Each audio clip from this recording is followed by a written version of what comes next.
Morning students, आज हम आपकी क्लास में लेसन 3 अपनी वस्तु कहानी पढ़ेंगे। इसमें देखिए कि एक महात्मा जी होते हैं, वो कहीं जा रहे थे।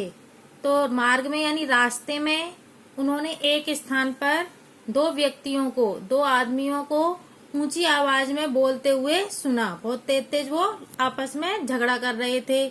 दोनों ही हाथों में लठ लिए एक दूसरे के प्राण लेने को उद्यत दिखाई दे रहे थे, यानी तैयार। उद्यत यानी तैयार। दोनों ही हाथों में लठ लिए एक दूसरे के प्राण लेने को उद्यत यानी तैयार दिखाई देते थे। एक कहता था कि यह भूमि मेरी है और मैं इसका स्वामी हूँ, जबकि दूसरा उस भूमि को अपनी बतला रहा था। अर्थात वो दोनों भूमि के लिए लड़ रहे थे। उस भूमि पर अपना अपना स्वामित्व जतलाने के लिए दोनों ही क्रोध से लाल पीले हो रहे थे, यानी अत्यधिक क्रोधित हो रहे थे। लाल पीला होना यानी अत्यधिक क्रोधित होना। अपने अपने पक्ष में दलीलें दे रहे थे, यानी अपने अपने पक्ष में बात कह रहे थे। संत महात्मा तो स्वभाव से ही दयालु एवं परोपकारी होते हैं। सदैव सबका क्या करते हैं, भला चाहते हैं। उन्होंने मन ही मन विचार किया कि ये दोनों लड़ाई झगड़ा करके व्यर्थ ही अपने प्राण गंवाने को तुले हुए हैं। अतएव इन्हें समझा बुझाकर शांत करने और इसका आपस में समझौता कराने का प्रयास करना चाहिए। तो जो संत महात्मा थे, उन्होंने आपस में दोनों भाइयों का समझौता कराने का प्रयास किया। यह सोचकर वे उनके निकट गए और उन्हें संबोधित करते हुए बोले कि हे भद्र पुरुषों, तुम लोग कौन हो और आपस में झगड़ा क्यों कर रहे हो? तब महात्मा जी को देखकर उनमें से एक व्यक्ति बोला, महात्मन, हम दोनों कौन है? भाई हैं। हमारे पिता ने मरते समय अपनी संपत्ति का जो बंटवारा किया था, उसके अनुसार इस भूमि का मालिक मैं हूँ। फिर भी यह व्यर्थ ही झगड़ा कर रहा है। दूसरा बोला, महाराज, यह बिल्कुल झूठ बोल रहा है। यह भूमि इसके भाग में नहीं है, बल्कि मेरे भाग में आती है। इसलिए इसका असली मालिक कौन है? मैं हूँ। यह झूठ मूठ ही इसे अपनी बतलाकर और मुझे डरा धमकाकर इसे हड़पना चाहता है। महात्मा जी ने शांत स्वभाव से फरमाया, यानी कहा, तुम दोनों ही इस भूमि को अपना कहते हो और अपने अपने पक्ष में दलीलें देते हो, यानी बातें करते हो। ऐसे तो इसका निर्णय कभी नहीं हो पाएगा।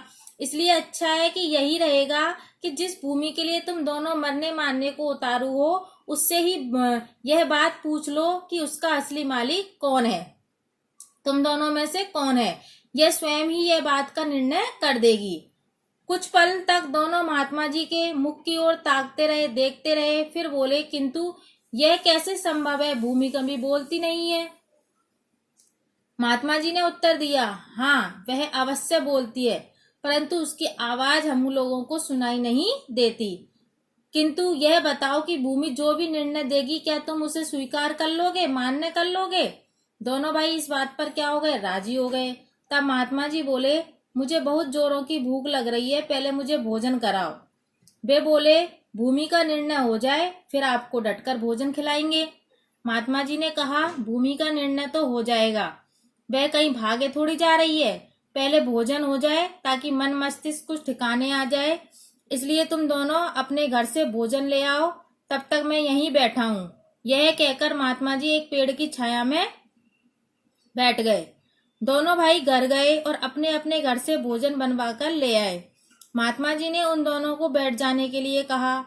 तत्पश्चात यानी उसके बाद में उन्होंने भोजन के 3 भाग किए और दोनों भाइयों को भोजन करने का आदेश देकर स्वयं भी भोजन करने लगे। इस प्रकार ऊपर की सब बातचीत तथा भोजनादि में लगभग 2 घंटे लग गए। महात्मा जी की इस समस्त कार्रवाई का उद्देश्य महात्मा जी ने उन्हें भोजन में इसलिए लगाया था कि दोनों का क्रोध क्या हो जाए, कुछ कम हो जाए, ताकि उन्हें समझाया बुझाया जा सके। और हुआ भी यही। वे दोनों जब भोजन से निवृत्त हो गए, यानी भोजन कर लिया, तो काफी शांत थे।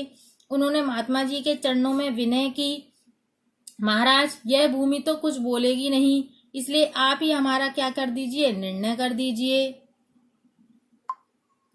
महात्मा जी ने कहा, हम इस भूमि से पूछकर इसका निर्णय करते हैं। यह कहकर उन्होंने अपना कान भूमि के साथ लगाया, मानो कुछ सुनने का प्रयत्न कर रहे हों। कुछ देर तक तो वे भूमि के साथ कान लगाए रहे, फिर सीधे बैठ गए और गंभीर वाणी में बोले, यह भूमि तो कुछ और ही कह रही है। दोनों भाई बोले, महाराज भूमि क्या कह रही है? महात्मा जी ने कहा, यह भूमि कहती है कि ये दोनों व्यर्थ ही मेरे ऊपर अधिकार जमाने के लिए झगड़ा कर रहे हैं, क्योंकि यह भूमि कहती है कि ये दोनों व्यर्थ ही मेरे ऊपर अधिकार जमाने के लिए झगड़ा कर रहे हैं, यानी बेकार में ही मेरे ऊपर झगड़ा कर रहे हैं, क्योंकि इन दोनों में से मैं किसी की भी नहीं हूँ। ये दोनों अवश्य मेरे हैं। मैंने इनकी कई पीढ़ियों को पाला है और जाते हुए भी देखा है। महात्मा जी की बात सुनकर के दोनों भाई बड़े लज्जित हुए, यानी शर्मिंदा हुए, और महात्मा जी के चरणों में गिर पड़े, यानी उनके पैरों में पड़ गए। महात्मा जी ने लोहा गर्म देखकर चोट की और उन्हें समझाते हुए कहा, तनिक विचार करो कि जिस भूमि के लिए तुम दोनों आपस में झगड़ा कर रहे हो, क्या वह आज तक किसी की बनी है जो तुम लोगों की बन जाएगी? मनुष्य मेरी मेरी कहकर व्यर्थ यत्न करता रहता है। मनुष्य हर चीज को मेरी मेरी करता है और बेकार में ही प्रयास करता रहता है। उसे प्रयास प्राप्त करने के लिए यह नहीं सोचता कि इनमें से कुछ भी मनुष्य का अपना नहीं है। बड़े बड़े जो राजा थे, इन्हें अपना कहकर चले गए, परंतु साथ क्या ले गए? कुछ भी नहीं ले गए। जैसे खाली हाथ आए संसार में आए थे, वैसे ही खाली हाथ इस संसार से चले गए।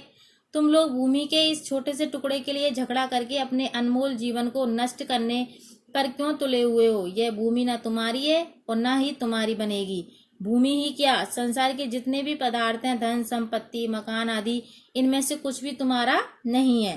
तुम्हारी अपनी वस्तु तो केवल क्या है? भजन भक्ति और तुम्हारे अच्छे कर्म, जो लोक परलोक के संगी साथी हैं। से सब कुछ तो यहीं रह जाता है। अतएव आपस में लड़ने झगड़ने और मनुष्य जन्म के मूल्यवान समय को व्यर्थ नष्ट करने की अपेक्षा जीवन को अच्छे कामों और नाम सुमिरन में लगाओ। ईश्वर के नाम को याद करने में लगाओ, ताकि तुम्हारा लोक परलोक सवर जाए। तो बच्चों, ये कहानी आपकी आज कंप्लीट होती है। इससे संबंधित जो क्वेश्चन आंसर है वो बेटा मैं कल कराऊंगी।